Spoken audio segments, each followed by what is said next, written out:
Hello and welcome to Radicals in Conversation, the monthly podcast from Pluto Press, one of the world's leading independent radical publishers. I'm your host, Chris Brown. It's great to be back in the studio for our first episode of 2025.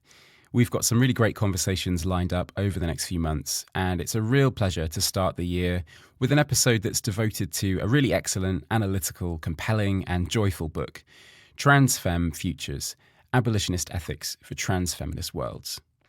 To borrow words from HLT Kwon, Femme Futures divulges profound theoretical insights of trans liberation as intimate and soulful endeavours of trans living and world-making on the margins, offering up an abolitionist, transfeminist love politics as a practical antidote to the suffocating neoliberal world order. The book is a breath of fresh air amid stale and moribund, if long rehearsed, existing bad faith discourses on gender and its many troubles.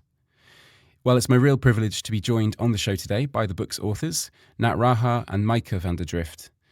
Nat Raha is a poet and lecturer at Glasgow School of Art. She's a contributor to the collection Transgender Marxism, as well as being an author of books of poetry and journal articles whose writing has been translated into 8 languages.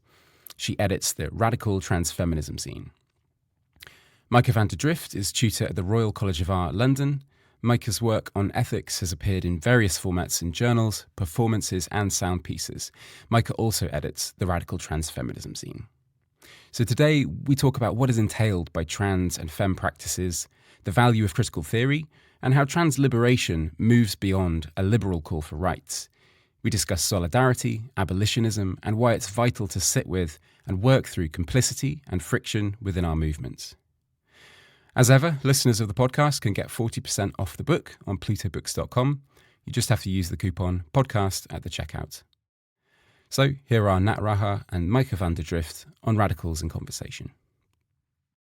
Nat and Mijke, thank you both so much for taking the time to do this episode of Radicals in Conversation. It's a real pleasure to have you here. I mean, as we were just talking about a minute ago, we were hoping to record this conversation a couple of months ago. So I'm really pleased that we're doing this now. And I've had a chance to properly read and finish and enjoy your new book, Femme Futures, Abolitionist Ethics for Transfeminist Worlds. It's a real accomplishment. I loved reading it. And the book is just come out in November. So it's still hot off the press, relatively speaking. So hopefully listeners today will get a chance to engage with it and then maybe they can go away and read more for themselves. But I guess we may as well start with some basic stuff. Maybe you could both introduce yourselves briefly for our listeners. Tell us a little bit about yourselves and what your journeys have been that led up to you writing this book together. Hey, so my name is Nat Raha. My pronouns are she and her. I guess this book emerges kind of out of a long political, intellectual and collective organizational journey that I've been taking with Mijke. We started working together about 10 years ago. I think at the time we started working together, I was kind of, I was in the middle of my PhD. I did a long PhD on queer Marxism and contemporary poetics. I'm also a writer, I'm a poet. And there's always been these kind of political questions that have just been around us that are the questions for our queer and trans communities, both like the kind of capital P political questions around LGBT rights and how both on the one hand, it sounded like things were progressing, but we all kind of knew on the ground that it wasn't because of how, the austerity program, the austerity regime was affecting our lives, was affecting our communities, affecting the people around us. And also how like gentrification, and I was living in London at the time, that's where I met Mijke. And we were really watching like how our spaces get destroyed around us. So that's kind of like the beginning of my intellectual journey, right? So that's those questions of like, what does it mean to be thinking through transfeminism, be thinking through queer life, queer politics in that context of being like, you watch the social infrastructure around you fall apart or get dismantled systematically by the state. We think about organized abandonment as one of these terms as well. And next to that, I think this kind of challenge, which I think is actually the challenge Mijke really kind of gave me as a thinker, in terms of that's emerged through our collaboration, which is you can't just be oppositional to what's happening. You can't just remain critical because criticality kind of has its own limit. And through practices of collective organizing, you can try and create a small degree of change doing particular things. We were involved in a housing collective, a cooperative at the time. We were trying to establish one. We both got involved in various kinds of mutual aid organizing in different ways, especially around trans healthcare in the last 7 kind of to now years. And there are intellectual questions around what it means to be organizing, how we make our worlds together, how we kind of both challenge ourselves, challenge each other. How do we live an abolitionist life? Also in a moment where, on the one hand, we're relatively free. We're not incarcerated, we're not in jail, we're not struggling with the asylum system. Although some of our friends are, right? And then next to that is, but we're also kind of in this situation of there's not a lot else, and there's really nothing more than the communities or the worlds around us. So I'm trying to navigate that in a long term. I feel that's maybe how we get to the book or something, or at least how I get to it from my angle of trying to think through these questions and always trying to hold them and seeing what emerges also through an intellectual practice of writing. Yeah. Yeah, Mike, anything to add? Yeah, we met because we were living across a corridor in a huge queer co-op from each other, and that's how we met. And indeed, I remember that we started to get together because there was the London Conference for Critical Thought, and we were like, oh, we're going to just organize a stream on radical transfeminism. And we went out to curate it. We really went out, reached out to a lot of people, mostly non-academics. There were a few people in academia like us. I came to the UK because I was fired from my PhD in the Netherlands and I needed to finish that somewhere. So I went here to Goldsmith. So I ended up in Southeast London, which is where I met Nat. And one of the things that we wanted to do, I came of age in a time where I had to choose between Marxism and anarchism, and I clearly chose for anarchism.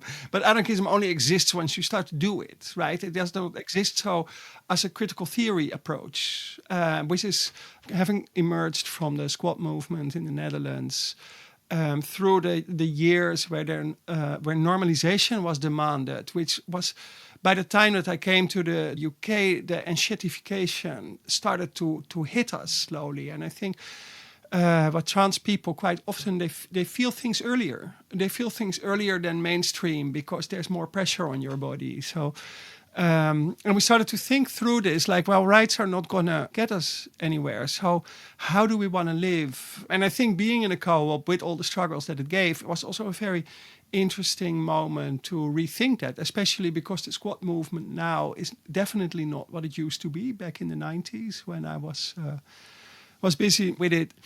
And then we did for many years, we did a lot of workshops, activities, things. We went out, we made international networks. And at some point we started to do other things. Nat had moved up north to Scotland. And we found out wow, all that work we're doing is also a bit disappearing because this kind of work on the ground, you need to keep it warm. And if you start to do other things, then it just fades away. And then the pandemic hit and Nat gave me a call and was like, it's getting a bit lonely in this pandemic situation. It was April or something, we were a month in. Shall we write this book? We can probably do it in a year. And then, so 4 years later, we finished the book. This is kind of how it happened. And it was good because I think I have the feeling always that I like slow cooking and I like also slow thinking together. And that is because I do a lot of my thinking while cycling. So you have to repeat a lot of the arguments, otherwise they don't stay in your body. And I think working together this 4 years, what we have been doing is just letting arguments sink down. We could have popped out the book in 1.5 years. I'm convinced of that. But it would have been a very different book and it would not have this gut work that it did for us, I think.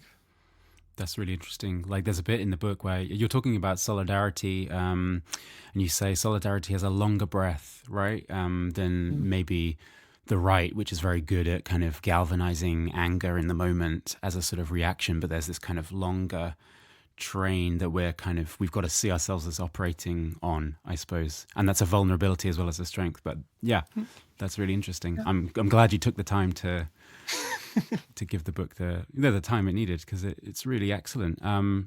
There's a few things we could also start with.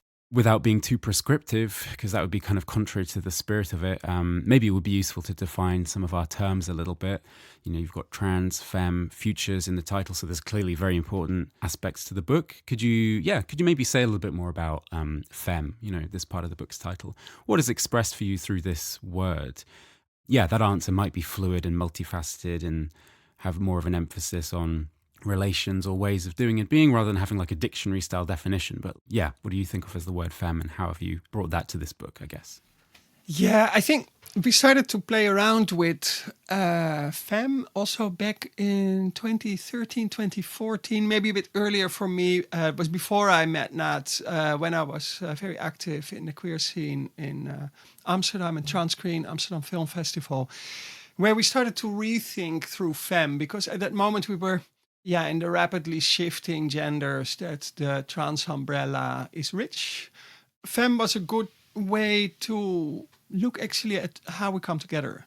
And femme is, I think, in tension with normative femininity, where femme is the departure from the norm, where womanhood or femininity is there to support patriarchy by controlling how the norm operates. And I think, well, me for sure, and I guess Nat too, one of the ways where you feel that very strongly is when you come into the gender clinic, and it comes to my mind, where you are actually taught very immediately about this normative violence coming from women. In the Netherlands, it's psychologists. Here, it's psychiatrists running the gender clinics. But in the Netherlands, it's psychologists that are often women who are really aggressively policing how the norm is supposed to operate. And yet we also don't want to give up the joy of femness, of ornamentation, of embellishment, of relationality, of a relational generosity, that networking, what in patriarchy always happens, because the patriarch says we're going to do this, and then it's the job of the women to make sure that all the noses get into the right direction.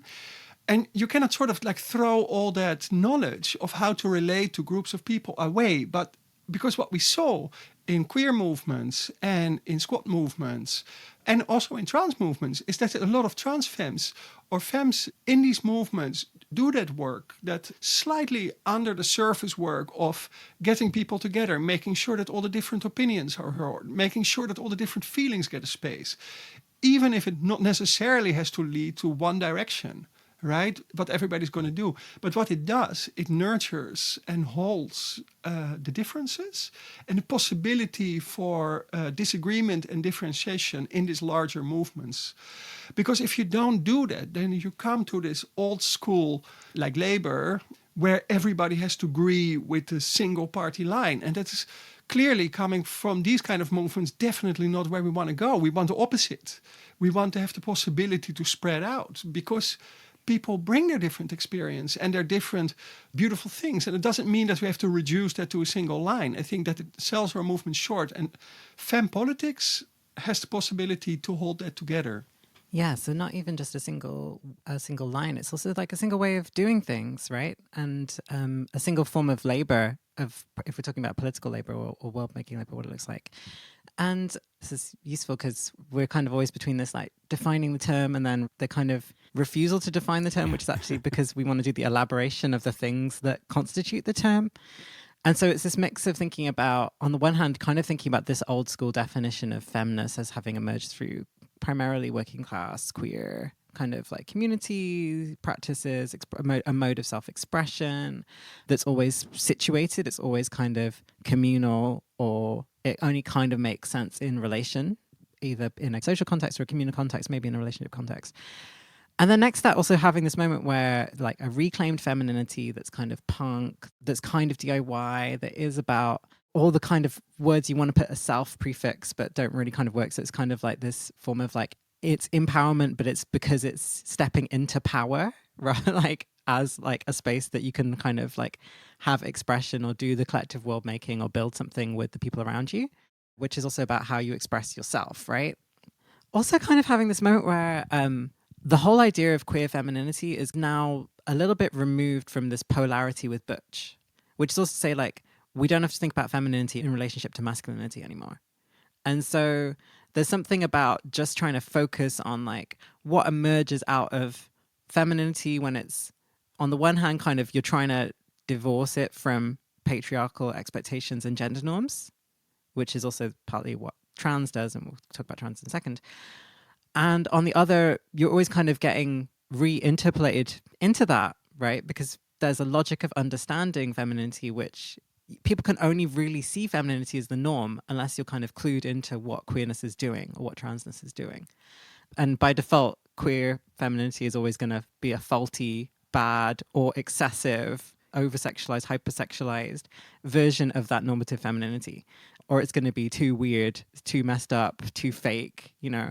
And it's like, no, it's none of those things. It's interest in itself. And we're trying to also think about it in those kind of terms and be like, actually, yeah, like, sure, we're in a struggle against patriarchy, but it doesn't define, it's not in relation to what we do, you know, which is also so much of the transphobic critique of trans femininity is based on that. So it's like, no, actually, it's got nothing to do with that.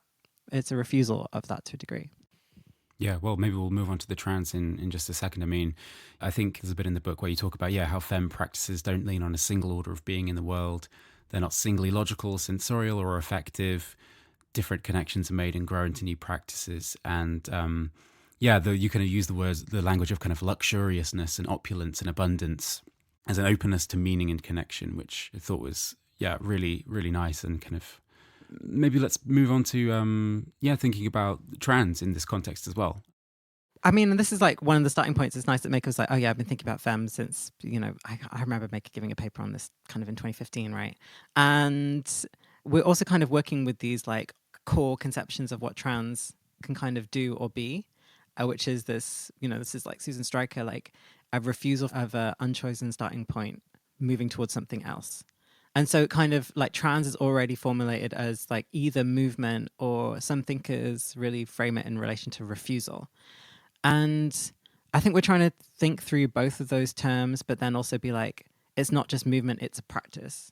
And that practice is, on the one hand, there are certain kinds of ways of practicing trans that are familiar, but it's also kind of open to creative exploration, experimentation. I think there's like some commitment to, I don't want to say commitment to avant-gardism, but like a promise of experimentation. Like Mijke and I both have quite a long ball view on this, where like, actually after a while, nobody really cares about how you define yourself, right? Like nobody stops to ask you how you identify. That's not really, I can definitely remember like a 7-year period when nobody asked me that question. But actually these modes of expression, or these modes of like being together, or, like reworking one's body, reworking one's comportment, changing how you meet the world, both the world, capital T, capital W, and then also how we meet each other in the spaces that we actually want to be in, or we actually want to create, that we choose to be in.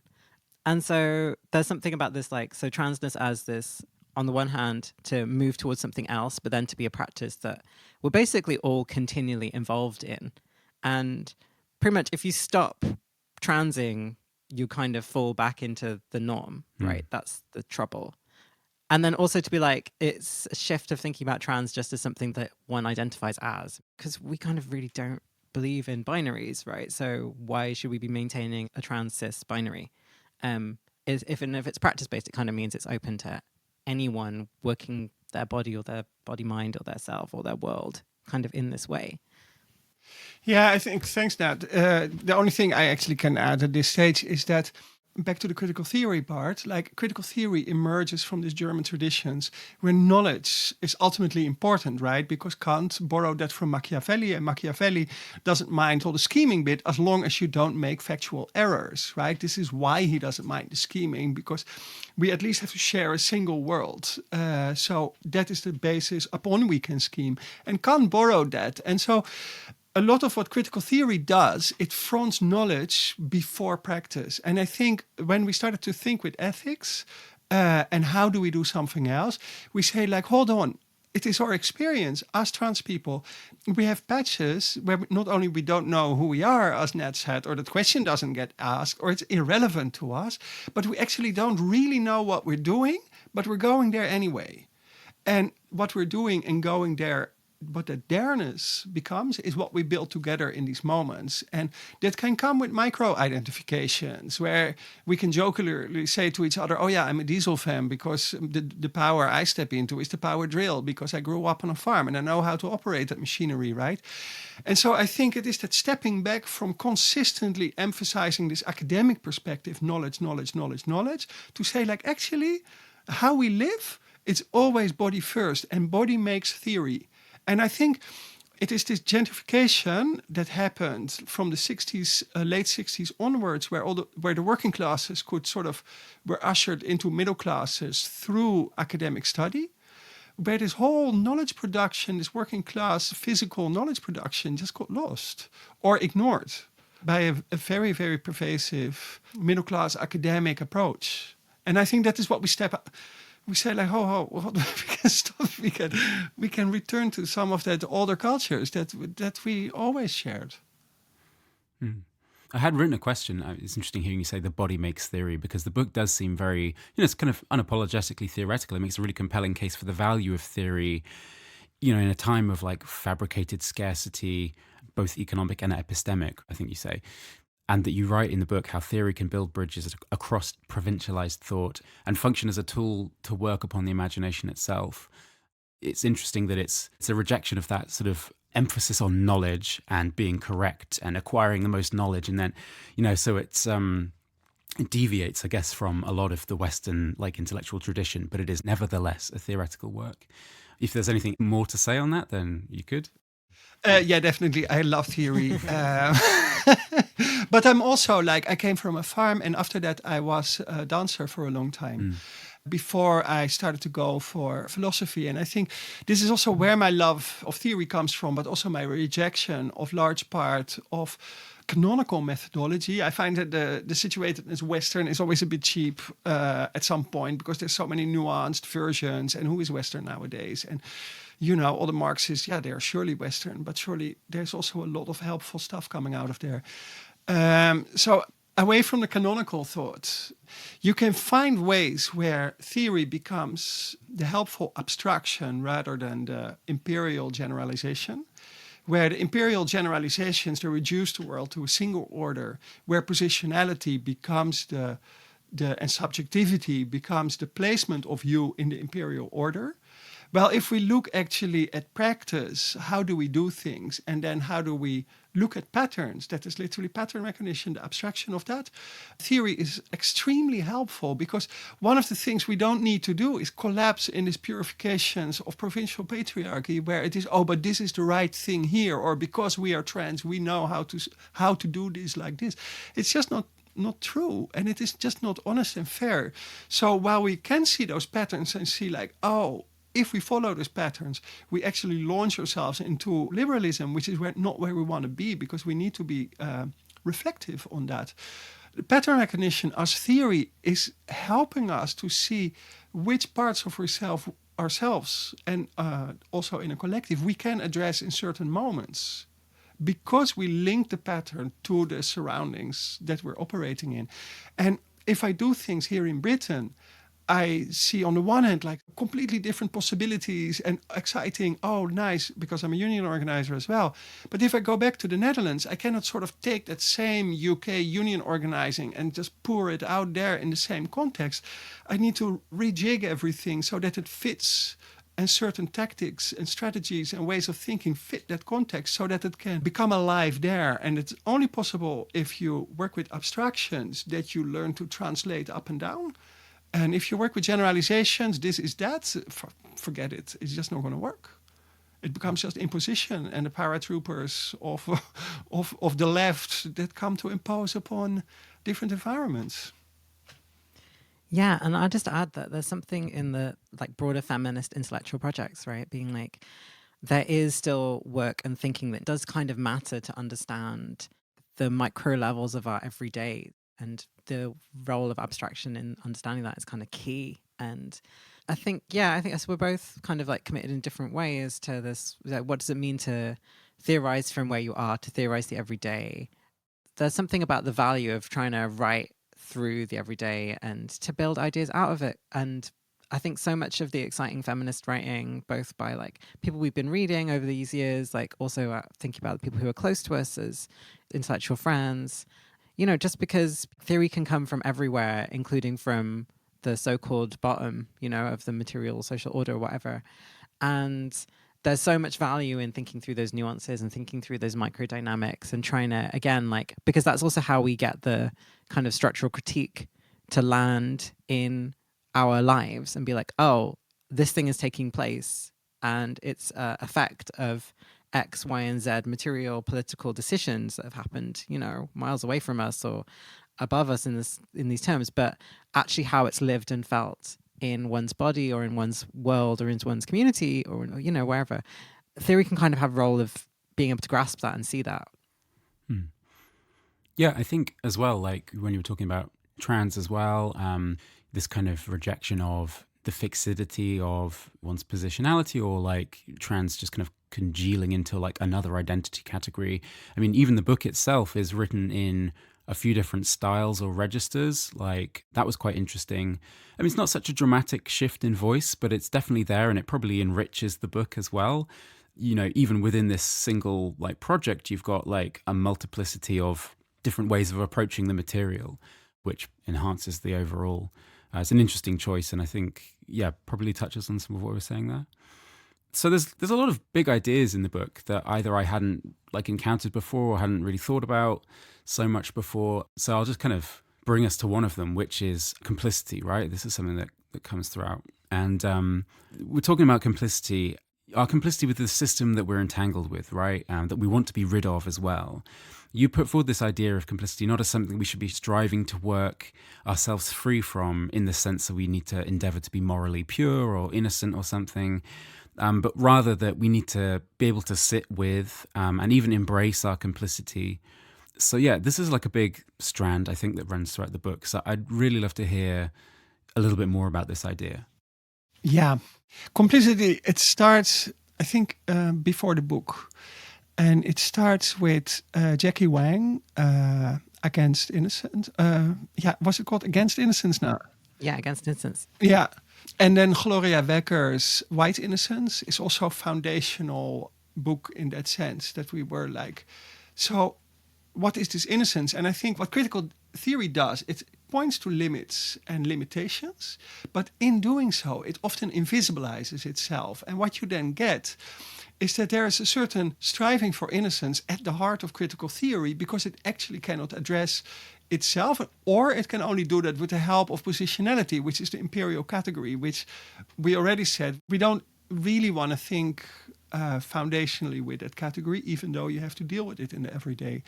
So we started to sit with complicity as the way to say we can never evade the issue we are part of. And sometimes it is great because we build a book together. We built a book together with other thinkers, like when we're talking about the book in Arica, we had many people present who were part of our discussions over these 4 years. And it was really lovely to see their presence in the complicity of this book coming in the world. But it also means that when we have a job, like I have a job in the Royal College of Art, where I teach partly a community engagement course, I cannot say, oh, I'm not part of the college, because I will always be part of the college. And I will always work with my students through how to engage with people that are so clearly not you, namely people that are not in the college versus people that are in the college. We have to work on getting these two situations together. And we can only do that by feeling how we operate within our environment and just taking responsibility for that. Even though we cannot completely disavow it and don't want to disavow it, maybe, because we still want to be part of an educational environment. But we can also not roll our educational needs out over a community group, because then it becomes completely extractive. So at the same time that we are aware of where we are and how we are operating and asked to operate, we also have to open ourselves in such a way with curiosity and generosity that the people that we meet are just people that we meet, and that we are also people that they meet. So that we come into a mutual meeting where we cannot, or we don't need to ever say, oh, we need to be innocent and free from an institution that might be extractive. right? Because then we consistently have to disavow how we live in this world. And rather than having this run through innocence and this, oh, don't touch this because it might be a problem, we can say, no, we actually stay with it, even if it is a problem. So that when we are working in an environment that might be an issue, or we are part of a community group where there are issues, where there is internal violence, that rather than running away from the group, we stay with it and say we're going to work through it together. And I think that is really foundational for that idea of complicity, where we started to sit with, and it was curious because we had been working through the idea and thinking, and at some point we saw it popping up in Moten and Harney, where we sort of have developed this idea as like simultaneously. we found like, oh, wow, we came to meet each other. I was going to say, I think there's something useful about thinking about complicity in relation to abolition, and kind of this core thing of abolition being like refusing disposability, refusing to, have any aspect that's like you can be discarded or we can be removed from a situation. And then from that's like, okay, so we can think about this a little bit more in relation to separability as well. Maybe we'll get into that. But so if we're trying to like refuse the premise of social divisions that emerge, which then means that on the one hand, there's recognition of power dynamics, especially in an institutional context, which I think is what Mijke is starting to talk about. But on the other is like, oh, actually, we have to also practice and exist in a way that doesn't reinforce these forms of division that we're encouraged to practice in our everyday lives. And so then it's like, okay, so then it's this like, we're trying to stay with the trouble and we're simultaneously trying to be like, we can't absent ourselves from the dynamics that we're amidst, especially if we're thinking about material relation with an institution or in a community setting, or even, we think about institutions, often it comes back to some kind of formal organization in terms of the thinking. But the reason we used an institution in this kind of like more generalized conception in the book is because we do also see it in other things. You do also see it in the family form. You do also see it in religious forms, say. So it becomes about, if you're situated within a context, that also means there's an opportunity to respond and you're not just being othered or abjected by it, excluded from it. Obviously, so much of the language around LGBT rights or queer and trans life as well, not just rights, is about forms of social exclusion, And then, when I'm saying these top-down kind of pressures we're talking about attempts to exclude certain groups of people from society, right? But we all want to try and practice a world where those divisions don't exist anymore. So that's the abolitionist principle. So then it's like, okay, so we're all on the one hand, none of us are exceptional. And on the other, we all have a role to try and either like challenge or create tensions, or, we think about the language of friction as a way to think through this. But there is always a role that we all kind of have, even in a time where it sometimes feels like we're powerless, I think in that continual moment of like refusing the abjection, refusing being rendered powerless, complicity kind of becomes a tool of being like, no, we're actually all here. It's all of our responsibility. And I think especially when we start thinking about these questions around blame, around violence, I think a bit about climate crisis. Obviously, we're recording this the week after the LA wildfires, or whilst they're still burning. And yeah, it's like we all kind of do have something to do in relation to what's happening. And the trouble is that capitalist division of labor is, racial and gender division of labor is that we can be absolved from being responsible and leave it to the politicians, which is obviously going fantastically for everyone on the whole globe. Yeah, I mean, you've already touched on friction, which I guess is a related word, which, again, maybe a bit like complicity has negative connotations on the surface because, you want to avoid friction and conflict, right? But like complicity, friction is inevitable, necessary and desirable. I think that's something that comes through in the book again, particularly in collectives and movements, because we don't have this external authority figure that we're trying to appeal to sort everything out for us, which I guess is the difference between like entering into like the state and like citizenship and, this kind of liberal idea of a frictionless space. So could you maybe say a little bit about friction and frictionlessness? What are we trying to do differently to the way that society is organized through hegemonic sort of institutions and that liberal framework, I guess? So we kind of got into thinking about this model of friction and frictionlessness. And on the one hand, the critique is of the desire for frictionlessness and thinking about how management, policy-based structuring of the ordering of society through policy, which is obviously kind of governmental in its own way, but obviously happens on local institutional levels. It basically means that the people who are responsible for intervening in problems are at the top, or they're organized as forms of institutions. Think about the legal system, say. And then we're kind of like, no, but partly what I think starting from the bottom is like, okay, so we already have we're already situated as this like organized abandonment. We already know like the feminist abolition movement in the UK is like made it really clear the legal system's not working for like women, especially women of color, right? We also like amidst this from like queer and trans space. So we're like, oh, we know that the legal system's nowhere to be seen to support us, right? Or it's only very occasionally there in relation to, say, migration status. And that means that we're just kind of left to solve our problems, right? And that's really not easy, really difficult. And so we can't like default to this like idea that somebody else is going to solve all of our problems for us and it's going to be easy and there's going to be a clear protocol of how to deal with a situation. Because that often ends up being like jobs for management, basically. Let's just be honest. Also that it's this one size fits all approach to solving problems, which also is like not how our worlds work. It's like really cultural as well. Like neoliberalism's really into like, let's make things easy. Let's like streamlining. Let's streamline everything. I remember when I first started seeing this word streamline appear. And it's like, what is streamlining? Why do things need to be streamlined? Oh, it's for efficiency. Oh, it's, because we've got to cut red tape, All of these things just mean the state can work better and it can work better to ruin our lives, right? And next to that is being like, oh, on the one hand, I'm sure we're going to get into talking about rights and thinking about it a bit more. We kind of just see this like, oh, things are supposed to be better now. And then they're kind of really like, maybe they are, but maybe they aren't. On the one hand, like the material challenges that we see so many of people in our community facing, sometimes that's about housing, sometimes that's about work. Often it's about benefits and welfare, right? And trying to access healthcare. Like these things are all bad or getting worse. And actually we're just kind of left with more, it just feeds the fire of things being difficult and challenging. So then, okay, so in facing friction, we're like, actually, this is about how do we find ways to move through the troubles that we face in our lives, in our worlds, because no one else is going to solve those things for us. And the less we solve them, the more messed up everything's going to be and the more fractures and fissures there are going to be that are ultimately going to undermine the kind of like radical joined up transformation of the world that we believe liberation kind of entails.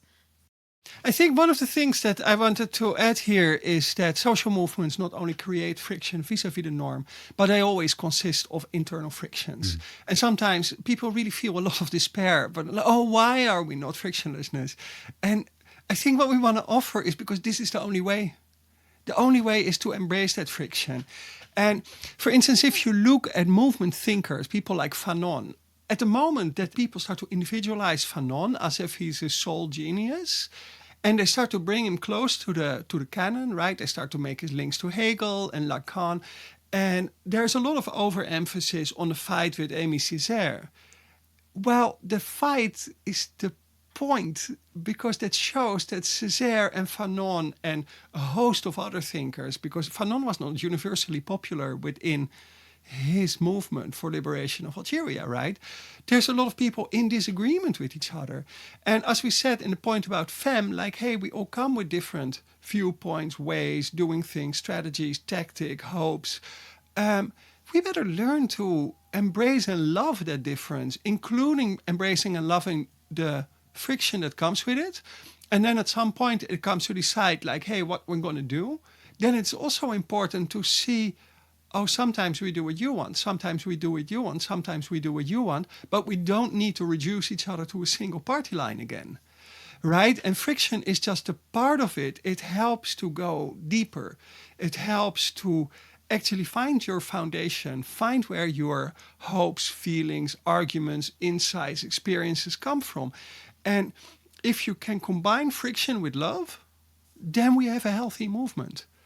Because otherwise, I think Nat already said it, you end up in institutions and then you look at organizations in social movements and they always fall apart, and they're always seen as if that is the negative because they fall apart in arguments sometimes or in differences of opinion.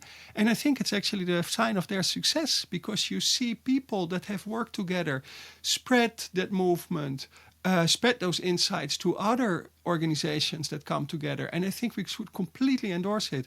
Because if we don't dare to fall apart, then we become institutions that become more important than the people in it. And then we're back in the foundation of violence. And so loving friction and saying, like, we're just going to deal with it and we're going to make sure we don't burn out, but we just heat up together is the way forward. The thrill of the fire. I was going to say, so there's something about the, like, trying to, on the one hand, like, we don't all have to agree because we don't all have to be right, but we do have to be able to work together, which is obviously the challenge. But the only way we can work together if we don't all agree is to do multiple things, right? That we can't just have one thing that we do. We have to do a multiplicity of things in different ways. Yeah, or it is sometimes like we did it in our union. Like sometimes we follow this tactic, sometimes we follow that tactic, and it kept people on their toes. But it also means that you can just honor people's insights and everybody's insight. People are often quite true in what they believe and hope. It doesn't mean that everything will work, but you might as well. And the next that I think about, in the organizational mode, if the organization is trying to constitute itself in a more long-term, sustainable way, I wonder if it's like part of the trouble is this desire for everything to be easy. Because one of the things that when movement works, when movements are functional, it's because we found the time to sit with the problem. And it's like, it's slow and painful and it's really doesn't sound productive. And that's part of the problem. It's like, it might require like, hey, we might need like 5 hours across 2 days where we're just sat there, where everyone's just getting a chance to talk about why they're frustrated with what's happening. But actually in sitting with that, you get to something that can hold all of that or can work from a basis where that's heard and it's not just a outcome-oriented process of achievement like the workplace is often structured. I think you see this very well in ACT UP. Like the problem that ACT UP was facing was larger than the movement itself, namely the AIDS crisis and how it was absolutely wreaking havoc through various communities. And that kept them together in their arguments because the frictions within the different ACT UP branches are also legendary and they're fine. But because they faced a problem that was larger than their internal friction, they kept working together. And I think that is very important to acknowledge also. And that brings it back to what Nat put earlier on the table. Because you cannot dispose of each other, because we are already made disposable, that is holding us together. But if we look at that now, not through a crisis of that nature, but we look at it in general as organizers and we say like, hey, the crisis that we face, the longue durée of capitalism, is actually the thing that can hold us together if we don't make each other disposable. But it also means we sometimes need to step back and say like, okay, this argument went too far, or you're getting burnt out or worn out. And how do we care for each other? How do we make sure that our organizers don't become isolated and not burnt out?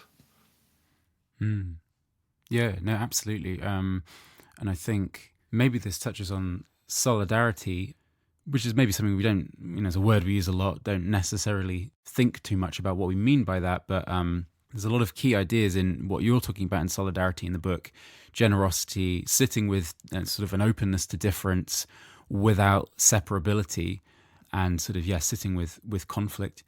Could you say a bit more about this idea of separability and what is meant by that, and therefore what we're trying to not reproduce in our ways of doing and being in solidarity with one another? Yeah. So this idea of difference without separability is kind of taken from, or it's worked out of Denise Ferreira da Silva's work. And Denise is writing very specifically around thinking about the so-called migrant crisis in Europe, right? So-called refugee crisis.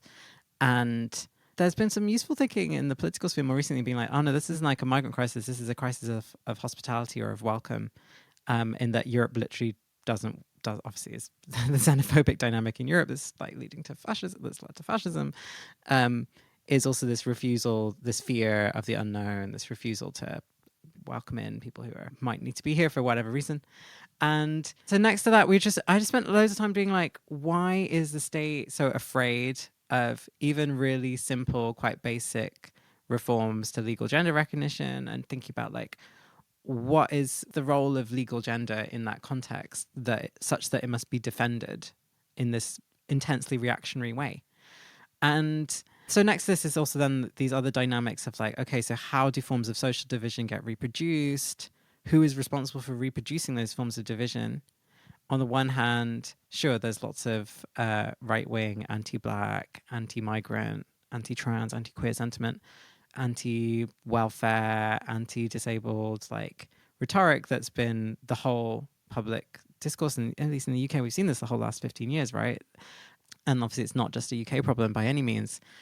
And next up being like, okay, so how much of that do we really internalize in our everyday lives? Because like our social relationships have material implications, you know? And ultimately our vision is that everything is for everyone, right? It's like, but we're not going to get there if we can't unmake the white left. So what's the deal with that?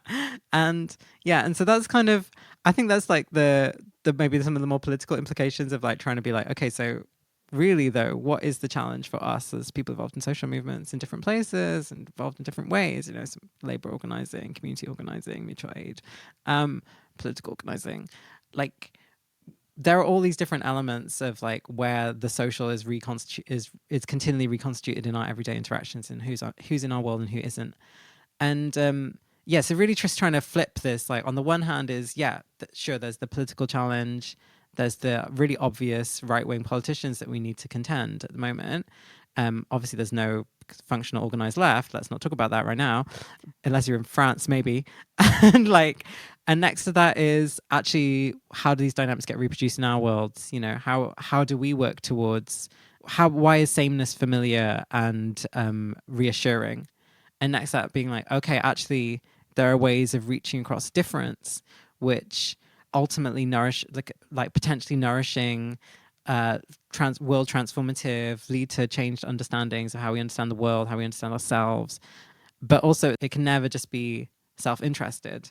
And I think that's where kind of solidarity comes in, right? It's like, I think this is one of the questions we were trying to address in the book as well, being like, actually, how do our practices of solidarity kind of reproduce a certain self-interested positionality that we might find ourselves within? How do we undo that? How do you actually reach across these divides, and not just in a metaphor of reaching, like in a very practical, lived social way? Yeah. Like recently, Robin Kelly gave the yearly Stuart Hall lecture. And in the Q&A after that lecture, there was a conversation about organizing where the question that got put on the table, like, why do we organize with people that are like us? And I think that is really key here. Like, that is one of the things we started to think about. Like, but what happens if we don't organize with people that are like us? Which, again, I go back to this community engagements that I do. It is really where I learn most things. Where I find the most inspiration and joy and surprise and unexpected knowledges. And I find that quite often we are brought back to as if the like us is safe, as if we are, it becomes a kind of a queer nationalism, right? Oh, as long as we're with the queers, then we're fine.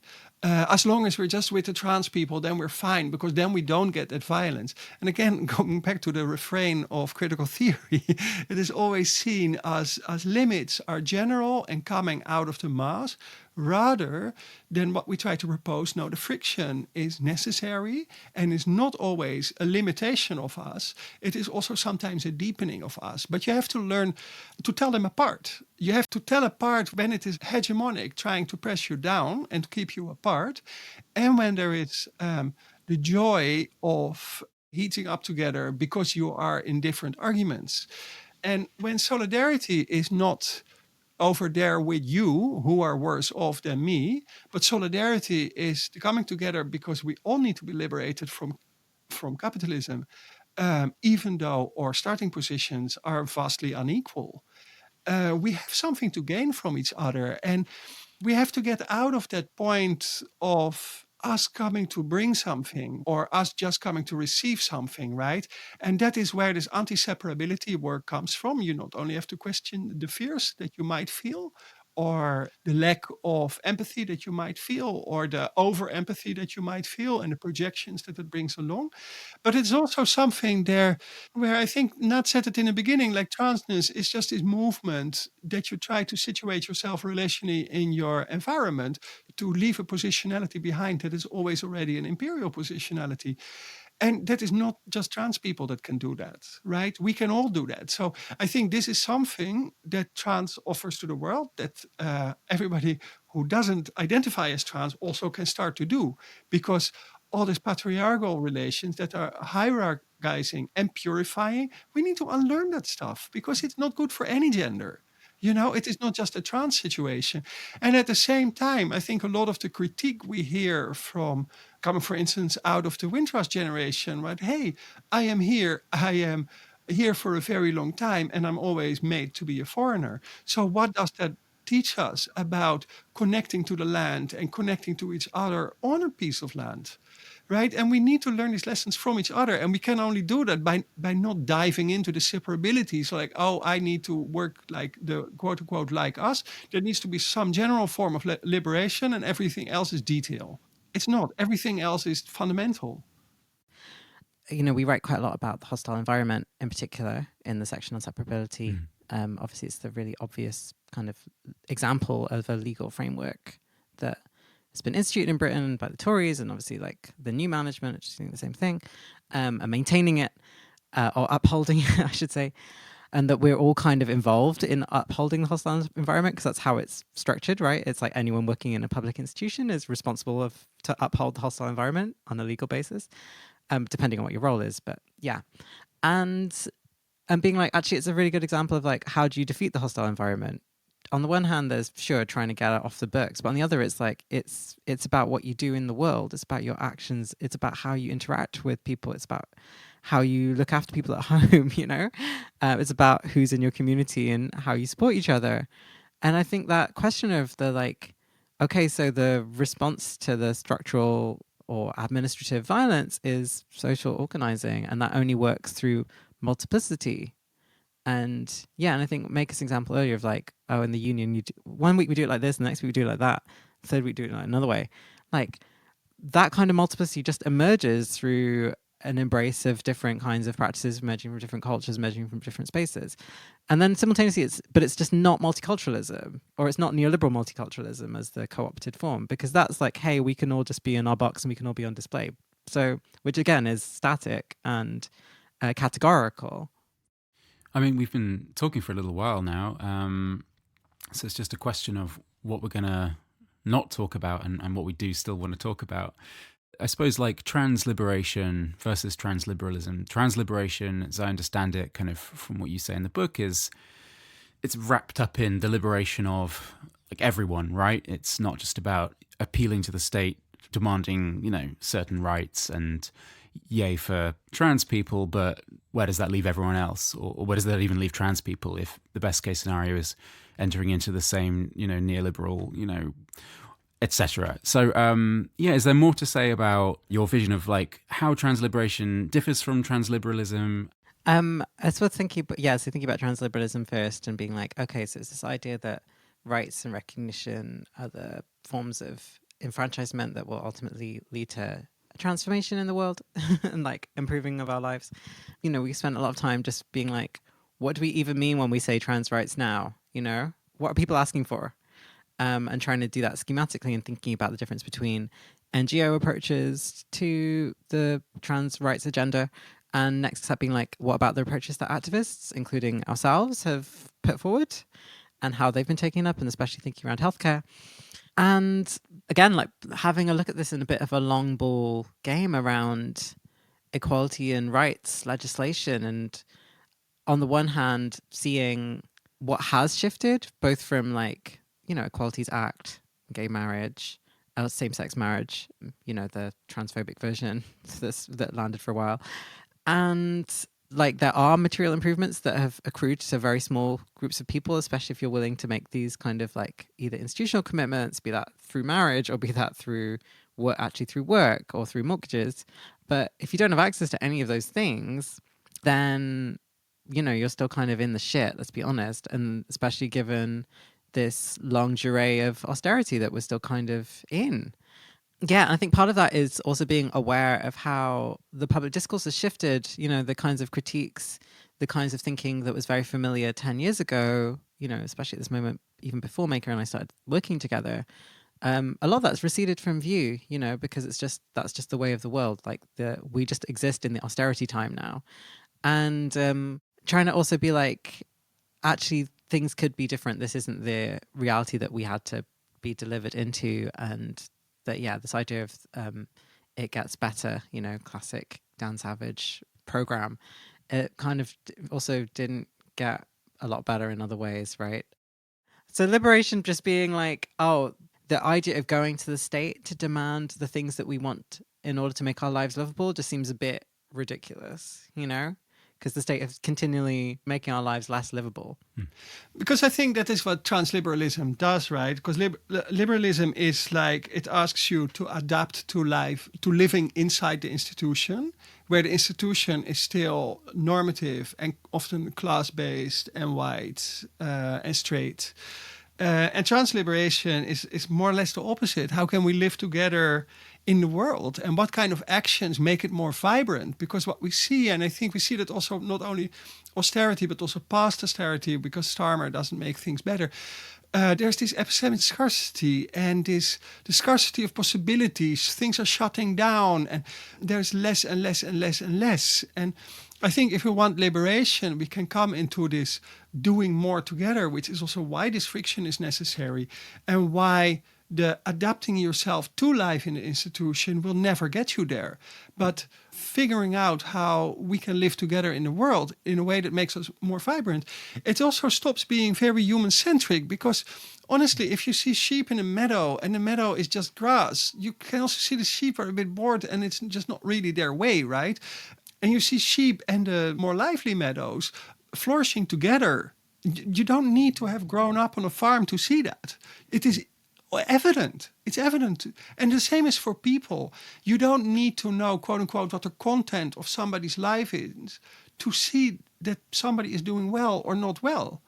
When somebody is dragging themselves through their life or has the time of their life. And that is what liberation is about. We all deserve the time of our lives. We all deserve the time of our lives. Yeah, that's great.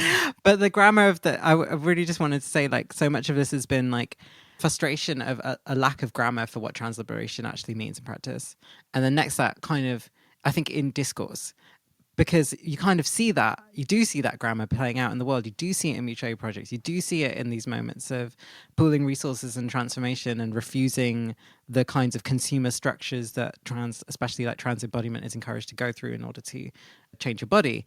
And just being like, actually, there's something in, if we think about, on the one hand, if we actually see what we're doing in the world together, and next to that being like, that's the thing of liberation, we have to keep building it or doing it in different ways or think through the problems that emerge with it. Yeah. But it's also like I had it, for instance, in the squat movement, but friends of mine had it in the Maidan revolution. Other friends felt this, for instance, in Tahrir Square. That moment of this foundational liberation where, boom, the possibilities are endless and it always gets shut down. But once you have lived through a moment of pure possibility, you know that it can happen. It can happen, and it stops being happen because top-down is pressing it down. And that is what liberation is about, that moment of the deep breath, and you feel it all through your body. Something can happen, and it can only happen because we do it together.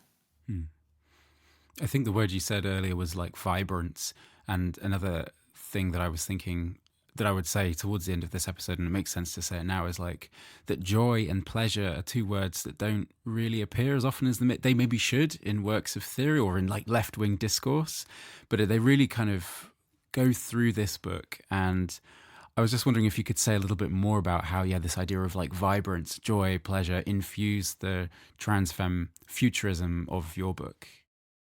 it's always the struggle, Chris. We're just committed to the struggle. I think that there is a problem that Marxism emerged from German, quite Protestant theory.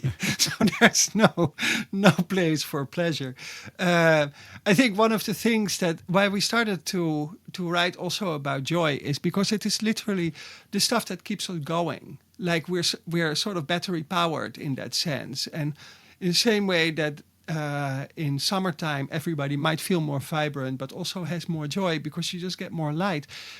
It is also the other way around. The more joy we create by coming together, the better our struggle will be. And this is the one thing that the right wing never has to offer. It can never offer a joy that is about the love of life and living together.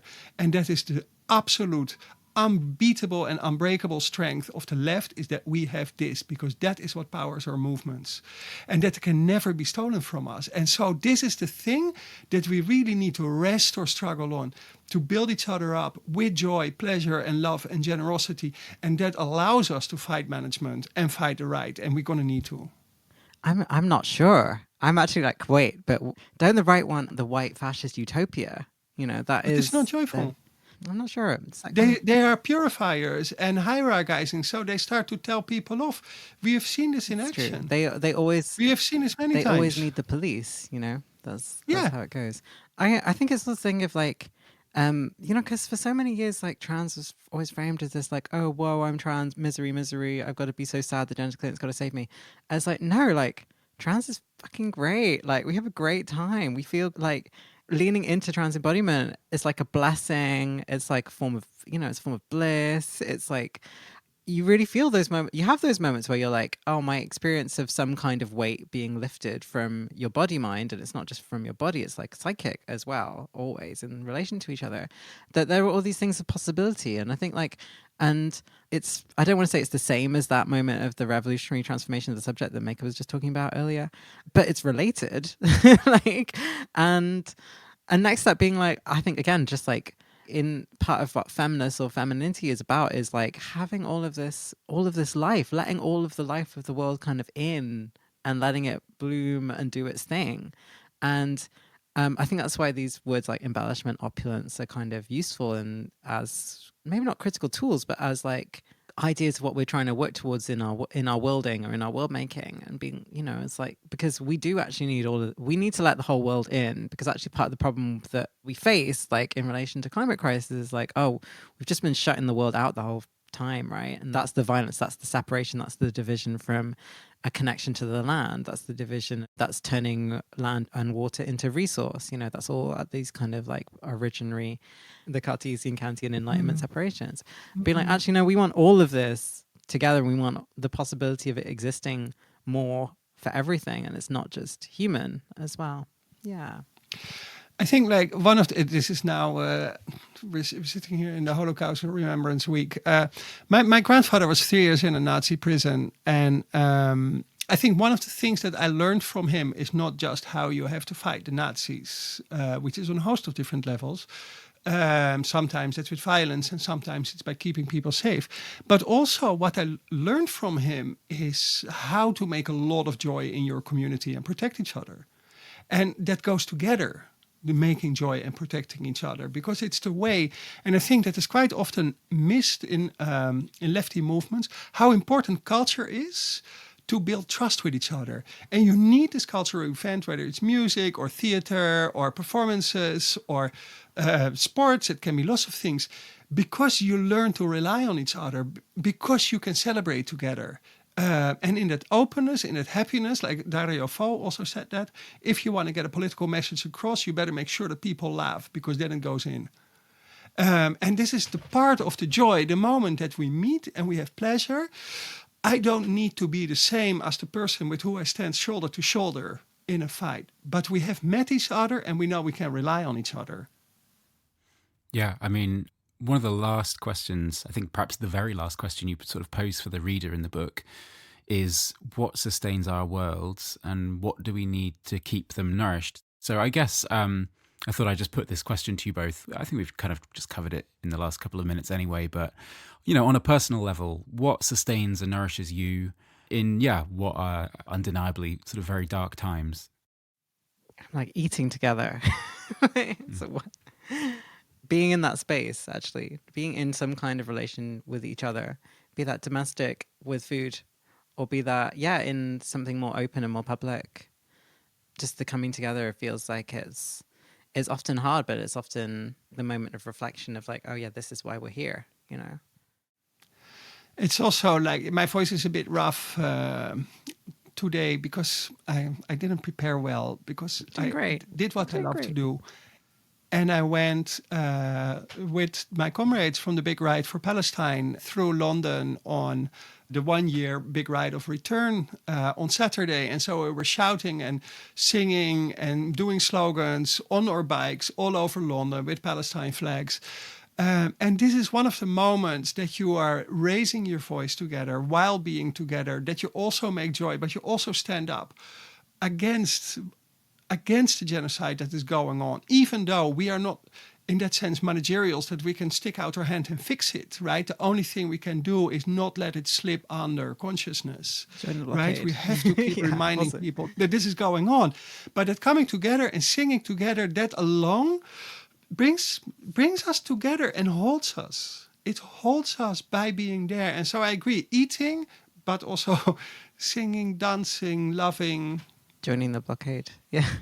Joining the blockade. And hopefully doing all of those things on the blockade. That's what makes a good blockade. Yeah.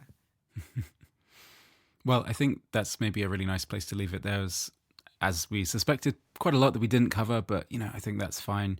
There's a huge amount in the book about healthcare and the gender clinic, more stuff to do with the state and mutual aid and care. We didn't really talk that much about like practices of care, but it's perhaps all been sort of there in some of the other answers. So I think all that's left is to say thank you to you both. And it's been a real pleasure to read the book and get to discuss it with you both. So thank you for coming on the show. Thanks for having us. Yeah, thanks, Chris. Yeah. That was Nat Raha and Mijke van der Drift on Radicals in Conversation. Femme Futures, Abolitionist Ethics for Transfeminist Worlds is out now from Pluto Press. Listeners of the show can get 40% off the book on plutobooks.com. You just have to use the coupon podcast at the checkout.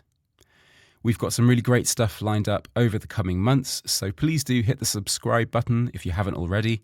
And of course, you can also rate and review us wherever you listen to your podcasts. So we'll be back in February with our next episode. So until then, thank you for listening and goodbye.